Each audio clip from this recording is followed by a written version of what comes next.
involved. Griffin had no idea that his jog would become a remarkable experience. Wearing a white tank top and black shorts, Griffin sprinted through the peaceful streets of Deltona, just as the Florida sun had just started to rise. He was unaware that a burglary suspect in a similar attire had just been The morning sun rises over Deltona, Florida. A man in a white tank top and black shorts runs through quiet residential streets, his breath steady, his pace measured. This is routine for him, the daily discipline of physical fitness, the solitary rhythm of a jog. He has no idea that somewhere nearby, a burglary has just been reported, that a description has been broadcast, that he matches it almost perfectly. The patrol car appears without warning. One moment he's running, the next he's slowing, then stopping, then facing officers who have positioned themselves between him and the rest of his morning. The transition from civilian to suspect happens in seconds, without ceremony, without explanation. He is no longer a man jogging, he is a person of interest. Watch his body language in these first moments. There's no aggression, no flight instinct taking over, no panic clouding his judgment. Instead, there's something else: recognition. He knows what this is. He understands immediately that the next few minutes will determine more than whether he continues his run. They will determine whether he goes home at all. His hand moves to his phone. The gesture is deliberate, practiced. He opens Facebook, starts a live stream, angles the camera to capture what's happening. The action is simultaneously protective and provocative, a shield made of witnesses, an insurance policy paid in pixels. Whatever happens next will be seen by whoever is watching. The officers explain the situation: a burglary, a description, black male, white tank top, black shorts, beard. The words land one after another, each one tightening the connection between this jogger and an unknown criminal. The resemblance is coincidental, but complete. Wrong place, wrong time, wrong outfit. The man's response reveals his background before he ever mentions it. He doesn't argue, he doesn't resist. He identifies himself, offers his ID, explains that he lives nearby, that he owns property in the area, that he was simply exercising. Each statement is delivered with the calm of someone who has been trained to manage tense situations from the other side. He is a former military police officer, a healthcare professional, a man who understands both the pressures officers face and the rights citizens possess. This knowledge shapes his behavior, guides his choices, transforms what could be confrontation into something more controlled. But control doesn't mean safety. The handcuffs come out, his wrists are bound behind his back. The detention is official now, documented on body cameras and broadcast to anyone watching his phone on the ground nearby. He states his position clearly, directly into the lens. If something happens to me, raise hell. The words carry weight. They acknowledge a reality that shadows this encounter. The knowledge that stops like this don't always end peacefully, that compliance isn't always enough, that being innocent doesn't guarantee going home. His daughter was born 2 days ago. She's waiting for him. His phone lies on the concrete, streaming his face to her mother.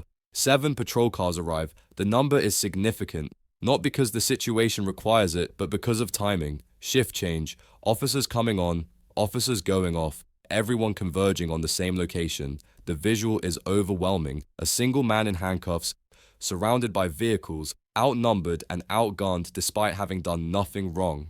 15 minutes. That's how long he stands there, hands bound, while officers work to verify his identity. 15 minutes of waiting while somewhere in the system, his information is checked against descriptions, against records, against the reality of who actually committed the burglary he's been detained for.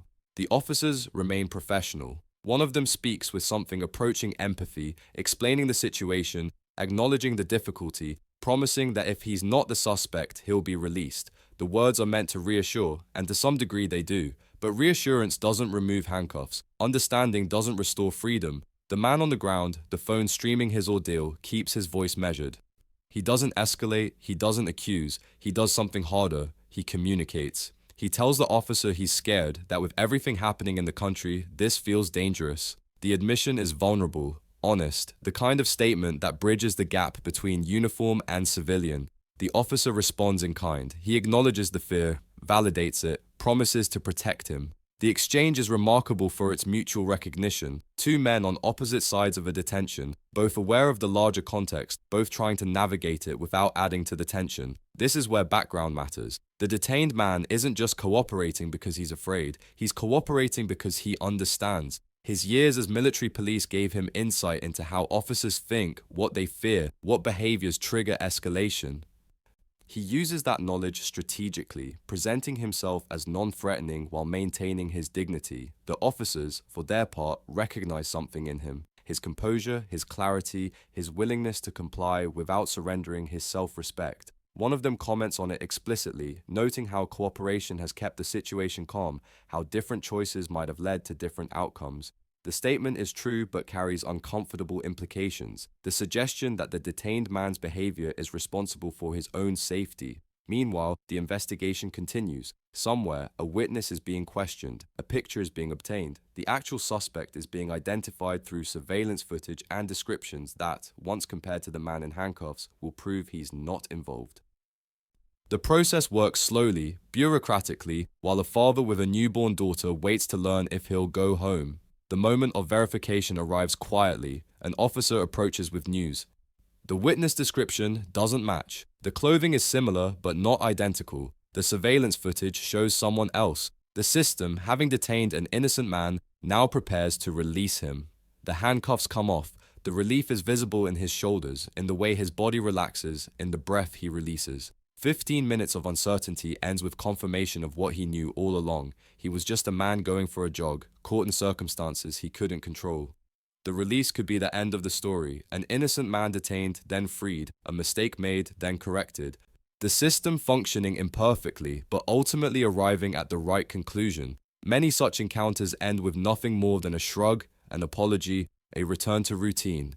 This one doesn't. The conversation continues after the handcuffs come off, turning from interrogation to dialogue. Officers express appreciation for his cooperation. He acknowledges their professionalism. The exchange feels almost surreal, gratitude flowing in both directions after an encounter that began with suspicion and restraint. One officer addresses the tension explicitly. "This isn't a race thing," he says. "The agency takes discrimination seriously." The statement is offered as reassurance, as an attempt to preempt accusations, to frame the encounter as purely procedural. The detained man responds with something more complex. Even if he were white, he says, he'd understand the situation. The comment opens a door. The officer shares his own perspective, describes the pressures of policing, the difficulty of making split-second decisions, the fear that comes with not knowing who you're approaching. The detained man shares his own fears, the uncertainty of being stopped, the awareness of how these encounters can go wrong, the knowledge that his newborn daughter might have lost her father over a misidentification. Both men are telling the truth. Both perspectives are valid. The tension between them isn't resolved, can't be resolved in a single conversation, but something happens nonetheless. Recognition, acknowledgement, the beginning of understanding. The sheriff learns about the encounter.